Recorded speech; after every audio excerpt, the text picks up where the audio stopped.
또 이에 맞물려서요. 당 안팎에서 쇄신의 목소리가 계속 나오고 있습니다. 이준석 전 대표가 어제 눈물의 기자회견을 해 좀 많이 화제가 됐는데 영상 보고 오시겠습니다. 이렇게 민심의 분노를 접하고 나서도 국정 운영 기조가 바뀌어야 된다는 이야기를 하는 것이 그렇게도 두려우십니까? 오늘 사자성어는 결자 해지입니다. 제발 여당 집단 무건 수행의 저주를 풀어주십시오. 흔히들 검사가 오류를 인정하는 것은 불가능에 가깝다며 더는 대통령에게 이런 요구를 하지 말자는 얘기를 하는 사람도 있습니다. 하지만 대통령께서는 더 이상 검사가 아닙니다. 집권 이후 지난 17개월 동안 있었던 오류들을 인정해 주십시오.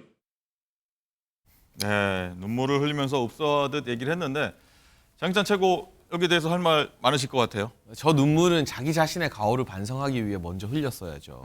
이준석 전 대표를 향한 언론의 비판과 당 안팎의 여러 가지 비판에 대해서 단 한 번도 자기 잘못을 인정하거나 반성하지 않고 마치 북한의 김정은처럼 수령 무오류설, 이준석 무오류설을 내세웠던 당사자가 바로 이 전 대표 본인 아닙니까?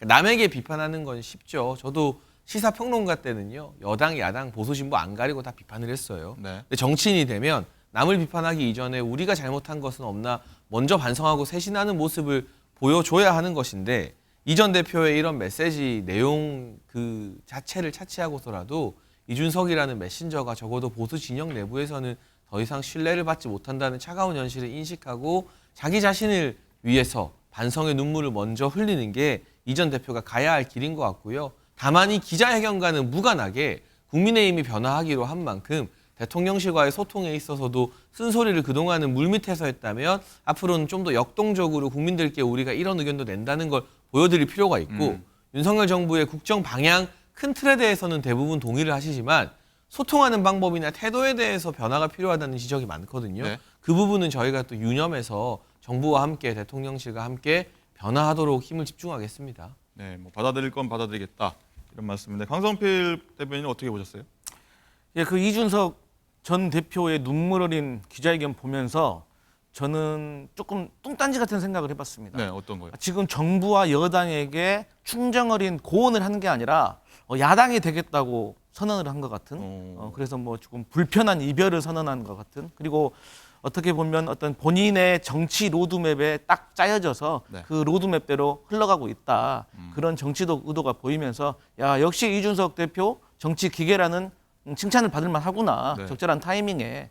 그런데 좀 놀라웠던 거는 저는 그 국민의힘 원외 그리고 수도권 출마자들은 이준석 대표의 이런 고언, 충정, 쓴소리에 대해서 저는 박수를 칠 줄 알았어요.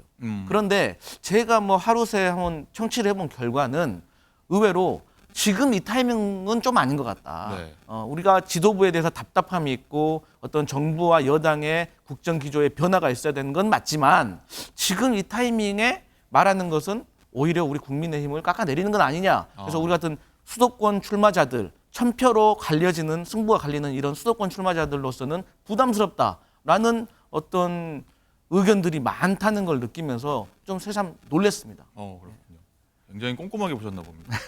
뭐 이 13분에 달한 기자회견이었는데 장희찬 최고께서는 어느 점을 좀 가장 주목해서 좀 보게 되시던가요? 뭐 아무래도 그중에서도. 우는 거밖에 우는 게 좀 주목이 네. 되죠. 정치인이 기자회견하면서 우는 일이 흔치는 않은데 지난번에 뭐 양도구유 기자회견할 때도 울었고 참 잘 우는 것 같아요. 반성의 눈물은 왜 이렇게 못 흘리는지 모르겠습니다. 네. 그렇군요. 그리고요 이제 뭐 윤 대통령을 향해서는 비판적으로 좀 말할 수 있는 게 여당이 살 길이다라고 이제 이 전 대표가 강하게 얘기를 했습니다. 장희찬 최고는 여기 동의하시나요? 어떤가요? 근데 저도 사실 윤석열 대통령과 개인적으로 소통하는 과정에서 뜻이 다를 때 제 이야기를 충분히 전달을 합니다. 그 소통이 어렵지 않아요. 다만 이준석 전 대표처럼 그걸 방송에 나와서 내가 이런 쓴소리를 했다. 내 말이 맞다. 내 말을 들어야 된다. 내 말을 듣지 않으면 망할 것이다. 라는 이 자기 과시를 하지 않을 뿐이죠. 이번에 김행 여가부 장관 후보자가 자진 사퇴한 것도 강서구청장 선거 이전부터 김기현 대표가 이 자신 사퇴 의견을 계속 전달했다고 합니다. 그리고 선거 이후에 최고위에서도 공개적으로 대통령실의 의견을 전달하겠다라고 힘을 모았고요. 네. 저희가 앞으로 조금 더 역동적인 소통을 하는 과정을 국민들께 보여드릴 필요성에 대해서는 인정을 합니다만 본인은 자신을 향한 쓴소리에 귀를 닫고 있으면서 대통령이 어떤 비판도 듣지 않는 것처럼 호도하는 게 여당 정치인이 공개 석상에서 할 수 있는 일인지 강성필 전 대변인 말씀처럼 네. 야당 되겠다는 선언을 하는 것은 아닌지 당원들이 일단 이 전 대표의 진정성을 받아들이지 않을 것 같습니다. 네. 뭐 이 전 대표의 발언이 이제 뭐 충정이냐, 뭐 내부 총질이냐, 뭐 장희찬 차관께서 내부 총질이라는 얘기를 많이 했었는데 이런 가운데서도 뭐 홍준표 대구시장은 이 전 대표 손을 좀 들어줬어요. 뭐 어떻게 바라보셨습니까? 근데 사실 이렇게 이준석 전 대표 같이 기자회견 나와서 우는 분을 내치지 않고 우리가 대선을 했고 네. 홍준표 대구시장처럼 계속해서 이런 좀 뜬금없는 자신의 정치적 발언을 하는 분에게도 공정한 대구시장 경선에 기회를 드렸고 네. 이 정부와 이 정당이 얼마나 민주적으로 운영이 됩니까? 유승민 전 의원 본인이 뭐 배신 당했느니 뭐니 하고 있지만 경선 시켜줬잖아요. 경선에서 실력으로 진 거잖아요. 이게 경선도 못 나오게 하고 이런 게 전혀 아니잖아요. 그러니까 정작 이 정부에 쓴소리 많이 하고 싶은 말 다 하는 분들한테 저희는 경선을 다 시켜줬어요. 이긴 사람은 시장이 됐고 진 사람은 뭐 도지사가 못 됐지만 그러니까 새삼 이런 분들이 이런 돌출 발언을 할 때마다 야 이분들도 품고 우리가 대선을 하고 지방선거 경선을 다 시켜줬구나. 진짜 정당을 좀 지나치게 민주적으로 운영하는 건 아닌가 하는 생각이 들 정도입니다. 네, 그렇군요. 그리고요, 강성필 대변인. 네. 이 전 대표가 이제 홍범도 장군 흉상 이전 논란, 네. 그리고 뭐 의대 정원 증언 등을 말하는 대목에서는요, 네. 대통령실에서 오락가락한다, 뭐 이렇게도 얘기하더라고요. 어떻게 네. 보셨습니까? 87년 민주화 때도 국민들은 경제 살리기에 더 집중을 했다고 해요. 그렇게 정의, 개혁을 외칠 때도. 근데 지금 우리 대한민국의 현실이 지금 이념 논쟁에 빠질 땐가 너무 좀 덩떨어진 거 아닌가? 우리 대통령실과 여당이 경제 살리기, 민생 살리기보다는 어떤 이념 전쟁의 어떤 이런 이슈를 불태우는 것이 너무 한가롭다. 그런 말씀을 좀 드리고 싶고요. 네. 그다음에 의대 정원 문제 아주 예민한 문제입니다. 근데 일각에서는 의대 정원 증가가 필요하다. 일각에서는 그러면 안 된다. 사회적인 큰 문제로 지금 떠오를 가능성이 매우 높아요. 그런데 저는 이슈를 떠나서 아마도 이 대통령이 이 사회적 갈등을 어떻게 설득하고 조정해 나가는 모습을 국민들이 보고 있다. 그런 모습들 하나하나를 독선적인 모습과 밀어붙이는 것보다 잘 설득해서 이끌어 나가는 모습을 우리 국민들은 대통령께 원하고 있다. 이런 말씀 드리겠습니다. 네, 의제 정원 얘기 나온 김에요. 이 대통령실에서는 우리 정부가 일단 최대 임기 내 3,000명까지 늘리겠다 이런 얘기 계속 하고 있지 않습니까? 장인천 최고는 뭐 어떻게 바라보십니까? 오늘 또 의료 단체들이 뭐 파업도 해보려고 하고 뭐 긴급 대책 논의도 한다고 하더라고요. 근데 아직까지 구체적인 증원 숫자가 확정된 것은 아닌 것 같고요. 네. 다만 정원을 늘려야 한다는 공감대는 있는 것 같습니다. 이게 참 어려운 일이긴 한데 역대 정부들이 많이 못했던 거죠. 오죽하면 민주당의 정성호 의원도 잘한다고 칭찬을 하겠습니까? 다만 분명한 것은 저희가 인기 영합주의로 간다면 의대 정원 늘릴 필요가 없습니다. 의사단체가 반발하는데 이거 뭐하러 해요? 엄청나게 반발합니다. 지난 정부에서 철저하게 인기와 지지율만 바라봤기 때문에 국민연금 개혁도 안 했고 건강보험 개혁도 안 했고 오히려 건강보험 재정을 방만하게 썼고 의대 정원 그때 추진하다가 의협이 반발하고 하니까 그냥 유야무야 됐었죠.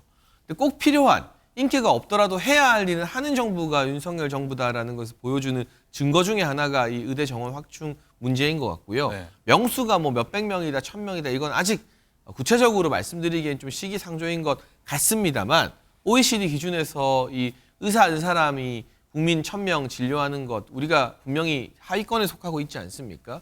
그 부분을 세계적인 평균 기준과 맞게 끌어올리는 것 그리고 동시에 필수 의료 수가 문제를 개선하는 본질적 대책도 같이 논의해서 국민들께 보여드려야 한다고 생각합니다. 네, 그렇군요. 뭐 일단 이 전 대표 얘기로 다시 한번 더 돌아가 보겠습니다. 거치, 행보 앞으로 어떻게 될 거냐가 계속 관심인데 내년 1월에 당원권 정지 해제가 되잖아요. 일단 국민의힘에서 뭐 서울 노원병 공천을 받을지 뭐 못 받게 된다면 탈당해서 무소속으로 나올지 이런 것들이 많이 좀 궁금해지는데 이준석 신당 얘기도 물론 나오고요.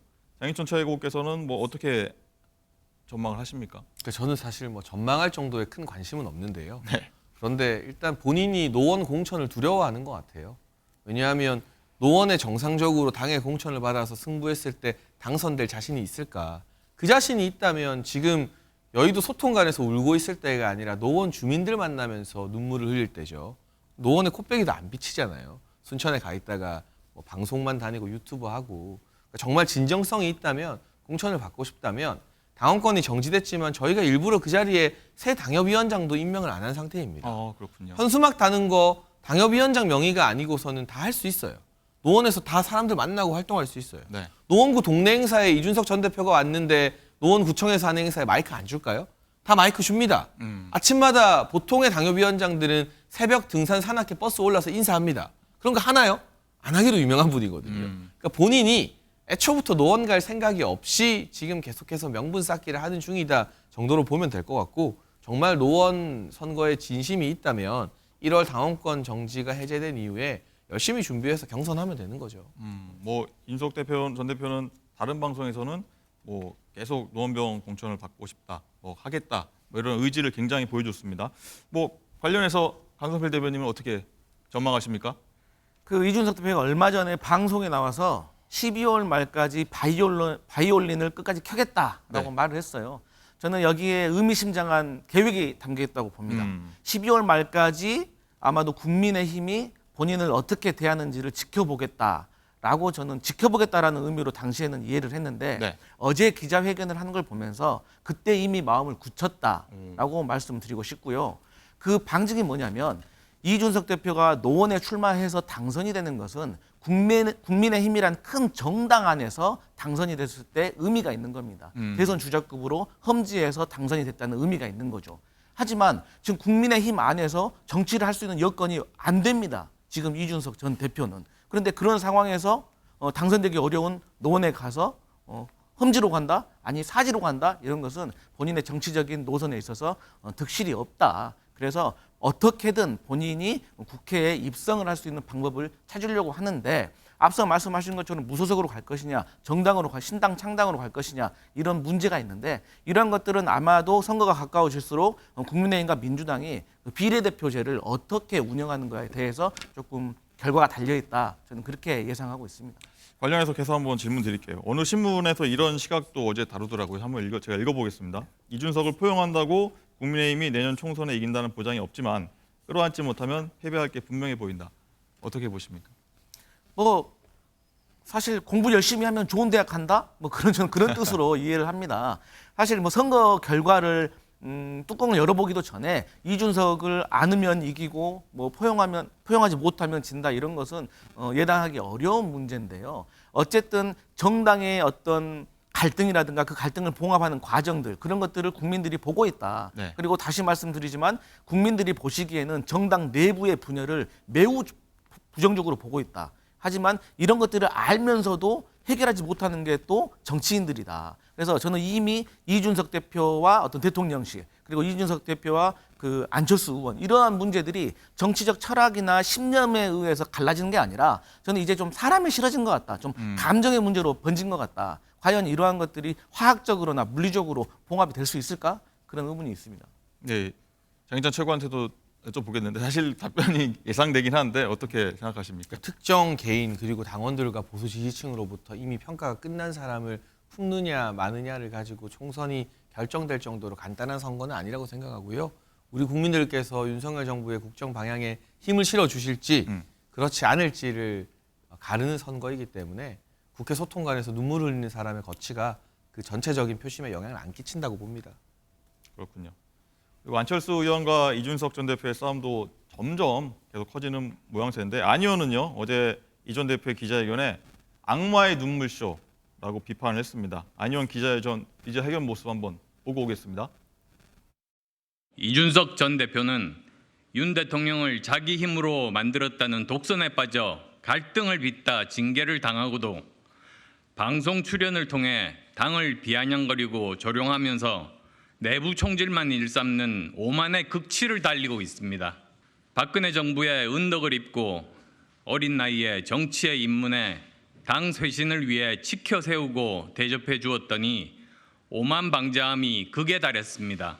이준석을 내보내기 위해 자발적인 서명운동에 동참해 주신 국민들과 함께 이준석 제명 징계를 요청하겠습니다.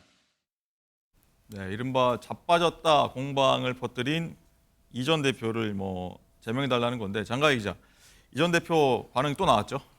이준석 전 대표 기자회견 후에 기자들과의 이 백브리핑에서 안철수 의원에 관한 질문이 나왔는데요. 네. 여기서 이 전 대표 이렇게 얘기했습니다. 저는 아픈 사람은 상대하지 않습니다. 그게 무슨 라고 말인가요? 말을 했고요. 네. 그리고 또 한 방송에서는 박근혜 때 유승민 때리니까 잘 되더라 이런 거 배울 게 없어서 그런 걸 이 나이에 배우는지 모르겠는데 60 넘은 사람 어떻게 말리겠습니까? 이렇게 강조하기도 했습니다. 네, 여당 내에서는 뭐 지금 이럴 때냐라는 얘기가 많이 나오는데 선거 참패 책임의 개인적인 안근까지 장인천 최고는 이제 감정 싸움으로 간다고 보십니까? 뭐 그래도 오래된 악연입니다. 네, 그런데 뭐 정치적 공방을 할 수 있죠. 저도 정치적 공방을 하고요. 네. 근데 정치적 공방을 하는 것과 그래도 대선 주자로서 단일화로 대선에 기여하고 삼선 국회의원을 한 안철수 의원을 뭐 아픈 사람이라고 평가하는 건 다른 영역 아닌가요? 네.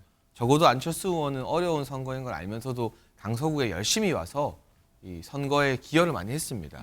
우리가 그렇게 노력한 사람들을 폄하하고 아프다 운운하는 이런 모멸적인 어디 온라인 커뮤니티 댓글이나 달 법한 것을 전직 당대표라는 사람이 기자들 앞에서 공개적으로 하는 문화는 이제 없어져야 한다고 보고요. 저는 지도부이기 때문에 이 같은 제명 논란에 직접 참전할 수는 없습니다. 윤리위에서 어떤 판단을 할지는 윤리위가 독립적으로 결정하는 분이고요. 네. 다만 제가 지도부가 아닌 한 사람의 당원이었다면 네. 저도 서명했을 것 같습니다. 아, 그렇군요.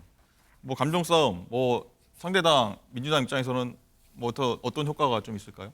뭐 저희 민주당이 이준석, 안철수의 초등 같은 싸움을 보고 반사 이익을 얻으려고 하는 정당은 아닙니다. 네. 예, 그저 보기 안 좋을 뿐이고요. 네. 안철수 의원 같은 경우는 정말 점잖고 부드러운 분이셨는데 어쩌다 저런 분이 저렇게 표독스러워졌는지 참 안타깝고요. 이준석 전 대표도 그래도 안철수 의원이 대선 주자도 하고 한 당에서 같이 몸을 담았는데 네. 또 어떻게 보면 의원이기 전에 또 인생 선배지 않습니까? 그런 분들한테 너무 독한 말씀을 하시는 것도 너무하다. 그래서 저는 이런 싸움 정말 소모적이기 때문에 그만해야 된다. 그렇게 보고 있습니다. 네. 뭐 두 사람이 뭐 본인들이 좀 원튼 원치 않든 뭐 적대적 공생 관계 아니냐 이런 시각도 나오는데 장인천 최고는 이런 시각에 대해서 어떻게 보십니까? 아니, 적대적 공생이라는 거는 그래도 안철수 의원에 대한 너무 지나친 폄하죠. 네. 안철수 의원이 뭐 이준석 전 대표 있어야 이 정치적 생명력이 유지되는 분은 아니잖아요. 네. 신당 만들어서 30석의 돌풍을 일으켜봤던 분이고 대선 주자이고 그리고 뭐 삼선 국회의원이고 얼마 전 전당대회에서 2등까지 하신 분인데 저는 네. 그건 맞지 않다고 보고요. 네. 안 의원이 그동안 많이 참았죠. 참다가 이제 단순히 못 참는 게 개인적 감정의 발로라기보다는 본인의 어떤 정치적 선명성을 드러내는 하나의 승부수라고 판단을 합니다. 그게 먹힐지 아닐지는 우리 당원들의 판단에 달린 것이고요. 다만 주말 이틀 사이에 16,000명의 사람들이 서명을 했다는 건 안 의원의 이 정치적 승부수에 동의하는 분들도 적지 않다는 증거겠죠. 네. 알겠습니다.